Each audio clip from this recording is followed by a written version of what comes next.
next speaker is Dr. Virginia Winn. Dr. Winn is an associate professor of obstetrics and gynecology.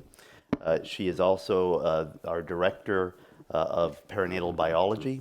Dr. Winn is not only a highly seasoned clinical maternal fetal medicine specialist, she is also a very talented basic science investigator looking at normal and abnormal placental development. So during the day, she is in the lab, and then at night, she's with our team managing all the placental complications that we see on labor and delivery. And she will be talking about extracellular vesicles, pregnancy's potential postal system. Please welcome Dr. Winn. Well said. Good morning. I'm really excited to be here. This has been an amazing symposium already, and I can't wait for the rest of the speakers. What I'd like to share with you today is my passion. As a maternal fetal medicine specialist, my goal is to have outcomes of a healthy mom and a healthy baby, and when that's not possible, to maximize health for the pregnancy. As a scientist, I am driven by this amazing organ, the placenta, that connects the mom to the baby during pregnancy and serves as a conduit not only of nutrients and information, but is central to orchestrating the amazing transformation that happens both for the mother and for the baby over the course of the 9 months of pregnancy. So my goal today is to have all of you maybe think about the placenta slightly different than you might have in the past, or whether you've even thought about it, other than the fact that you were connected to it at one point in your life. And also explore with me the possibility of thinking about this communication that the placenta has to orchestrate in a little bit more non-traditional ideas. It's been known for a long time that the placenta is a tremendous endocrine organ, making peptide and steroid hormones that influence maternal physiology and fetal growth and development. But what I'd like to think about is that this communication between the placenta or the post office and the mailboxes, the mom and the baby, is actually being directed in part by little packages or little letters that are membrane vesicles that are being released from the placenta into the maternal circulation or into the fetal circulation. So the placenta is truly central about orchestrating the health and welfare of the pregnancy, both for the mom and the baby. It's clearly known, and most of my patients understand the whole concept of oxygen delivery from mom to baby, waste and nutrition going back and forth. But understanding that this organ is actually captivating mom's physiology, altering mom's physiology, whether she is building fat in the first part of pregnancy and then tearing that fat down and releasing it to go over to the fetus for the fetal growth and development, is being orchestrated by molecules and factors from the placenta.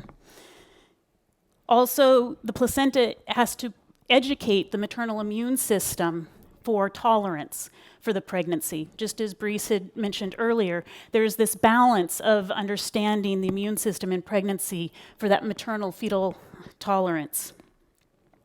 It's also sending signals for growth and development of the fetus, and also the placenta likely senses the environment, stresses, nutritional status, and alters its function to benefit the growth and development of the fetus.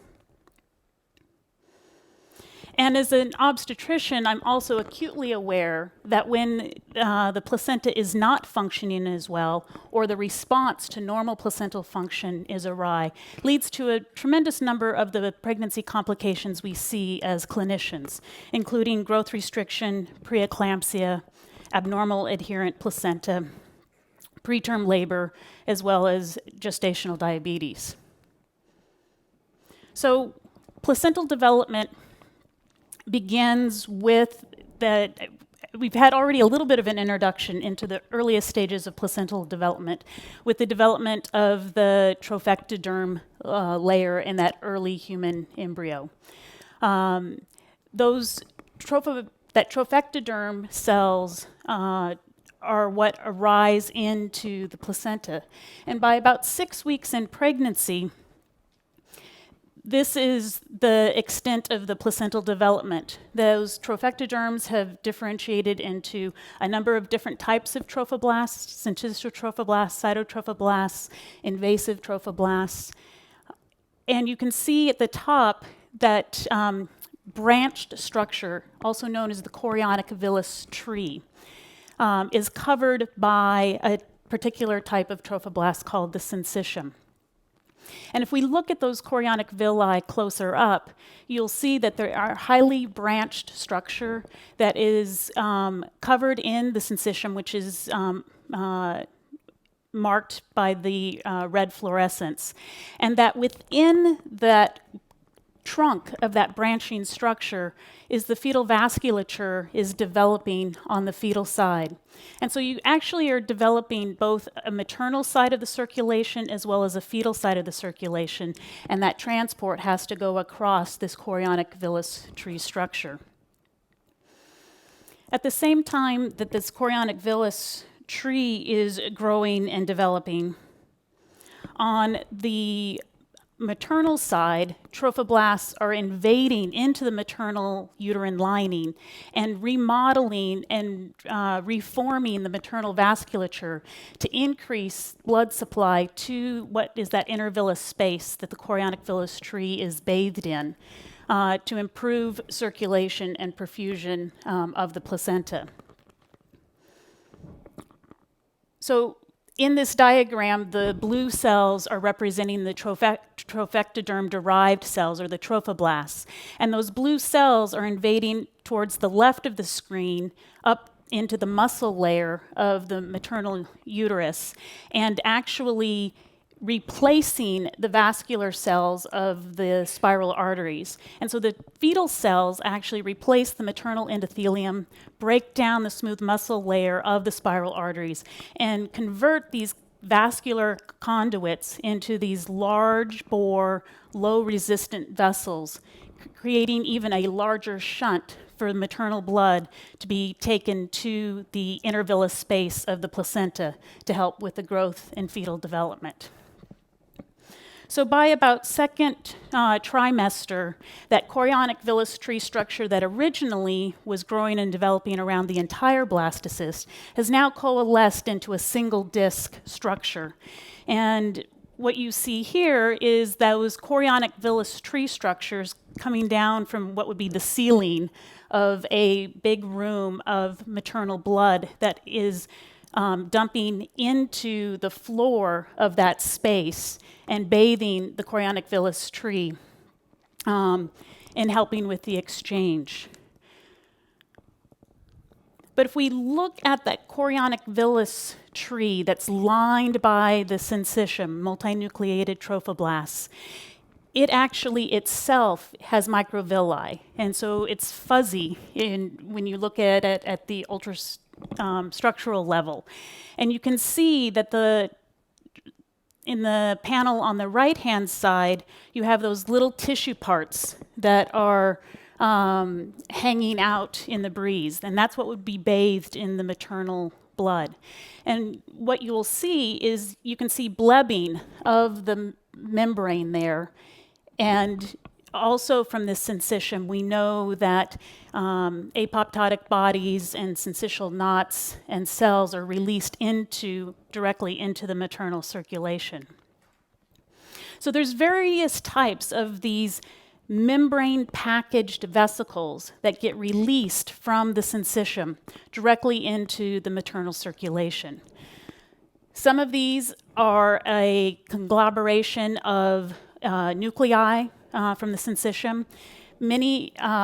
This is probably the origin, a lot of the fetal DNA quote fetal DNA is really placental DNA that's being used beautifully in terms of assessing aneuploidy risk in early pregnancy. Apoptotic bodies, microvesicles are budding from that membrane, and then exosomes, which are the smaller vesicle packages, are actually composed and formed within the multivesicular body, part of the endosome-lysosome system of the cell, and then actually released in likely a more controlled fashion. It's been known for a long time that the placenta spewed this, quote, debris into maternal circulation. And by the end of pregnancy, there is about 3 grams of this placental material released every day into the maternal circulation. But I think often, as we thought with the genome, all those nucleotides that was junk DNA, we didn't understand or appreciate that a lot of this, quote, debris actually may have very important functional roles as well as functional or disease consequences of these extracellular vesicles. So my lab is interested in exploring what is this debris, what is its function in terms of orchestrating pregnancy from the placenta, and how we can take advantage of these little packages, these letters that are running around in the maternal circulation, to give us insights into the health of a pregnancy. So our lab is particularly focusing on looking at what's the cargo in these extracellular vesicles, deciphering what is the impact of that cargo, particularly on the immune system. This is being done in collaboration with Brees, the speaker that just spoke before me, of looking at how do we change the immune profile using that CyTOF technology by placental-derived vesicles, and understanding how these vesicles may be playing into and directing the development of immune fetal tolerance. So our lab currently is focusing more on the smallest packages, the exosomes, or about 100 nanometers in size. And our focus is because these appear to be the more regulated packaging system, and that in other fields, their functionality often is towards an immune tolerant outcome. These are developed within the multivesicular body.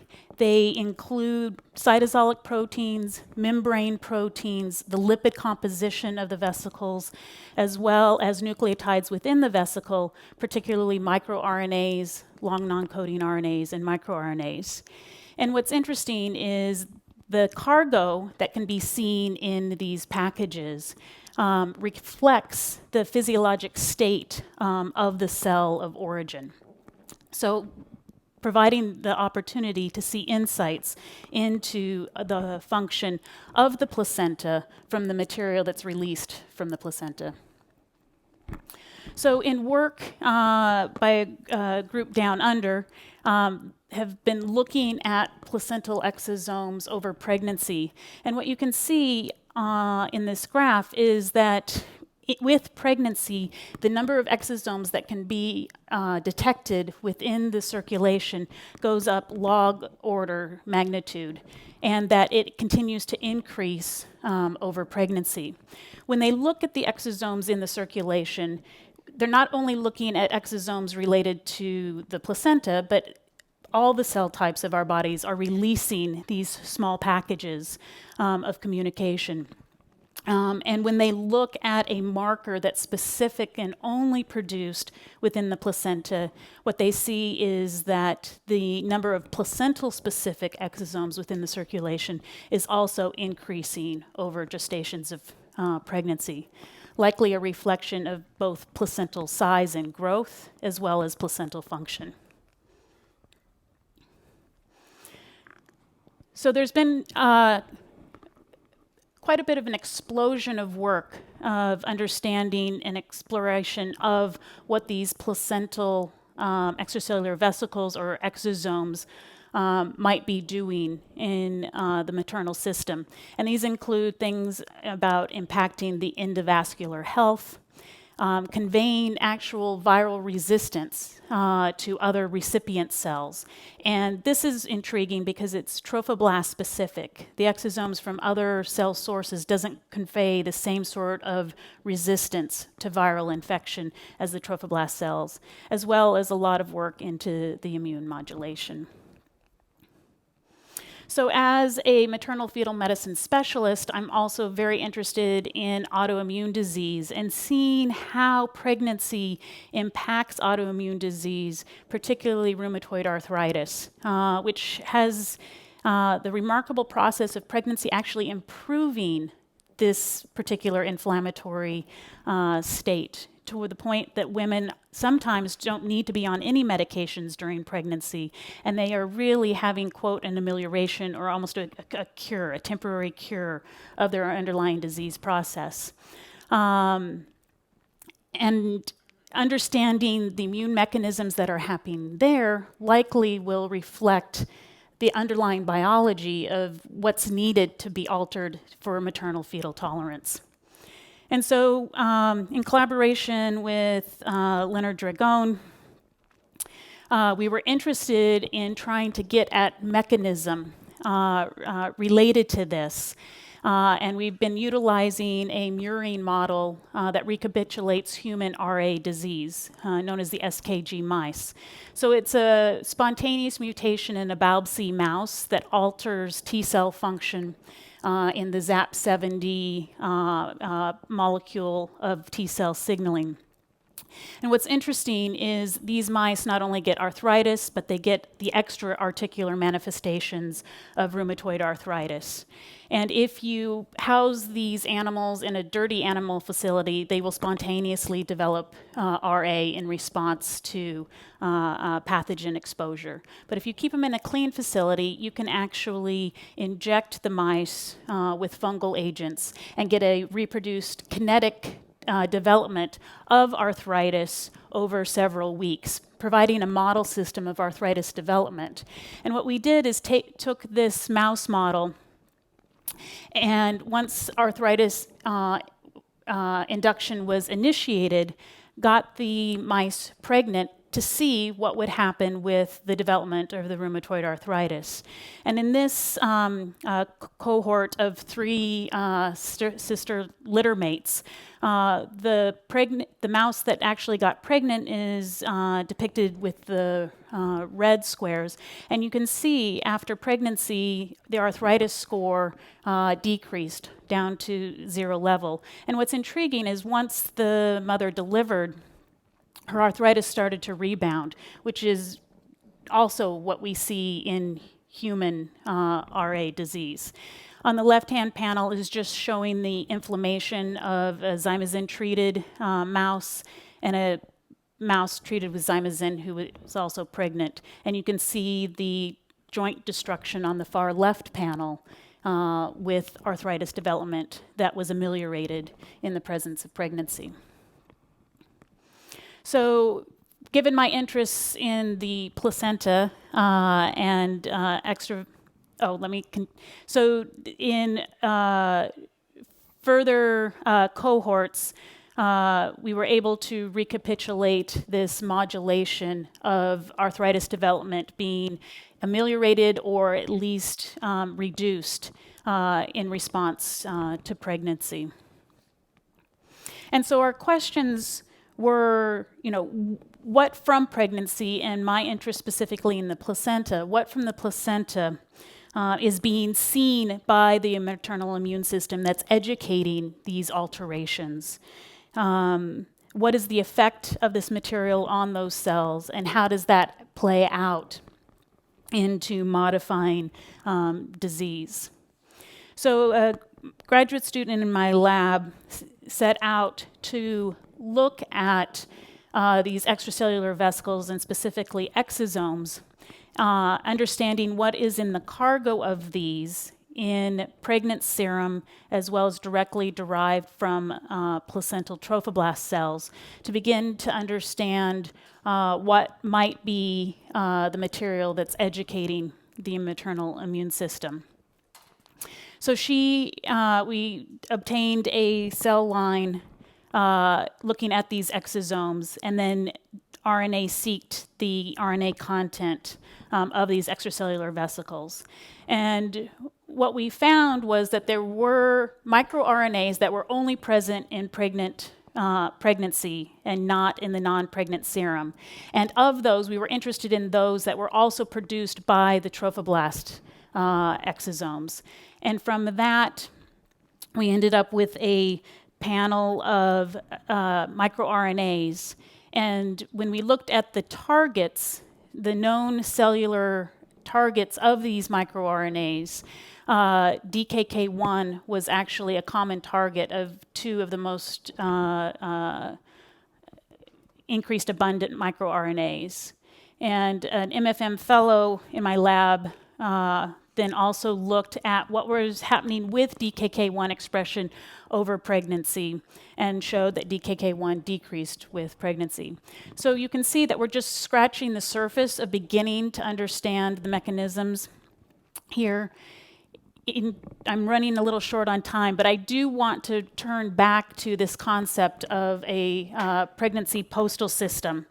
And thinking about, with pregnancy, what are these letters that the placenta is delivering? What's the effect? Is it good news, bad news? Is there return mail? Is there junk mail? Is it specific correspondence? And really also thinking it's a two-way communication. The placenta may be receiving letters from the fetus and from the maternal system in understanding and orchestrating pregnancy. So I think there's opportunities here in terms of diagnostics that's providing a window into placental function over gestation.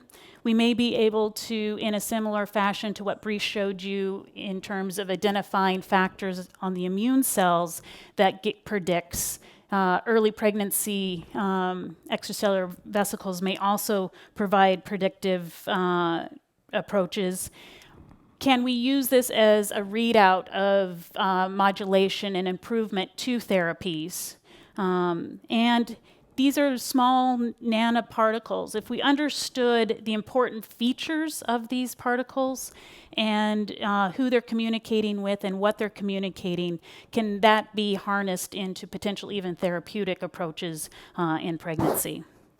So with that, I'd like to acknowledge the people who directly worked on the information that I presented today, and happy to answer any questions. Thank you.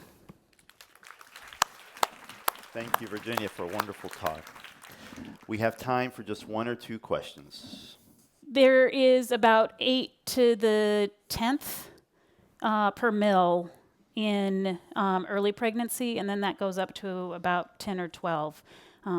The Solomon paper is the one that I think is most nicely quantitated, the level of exosomes. So regenerative in terms of them self-regenerating or maintaining to human cells. I don't know. It is clear that after delivery, that the placental material that's released into the maternal circulation does begin to go away within hours to days. So we're probably talking hours to days, not weeks and months. Yeah. Okay. Thank you. Thank you very much, Virginia.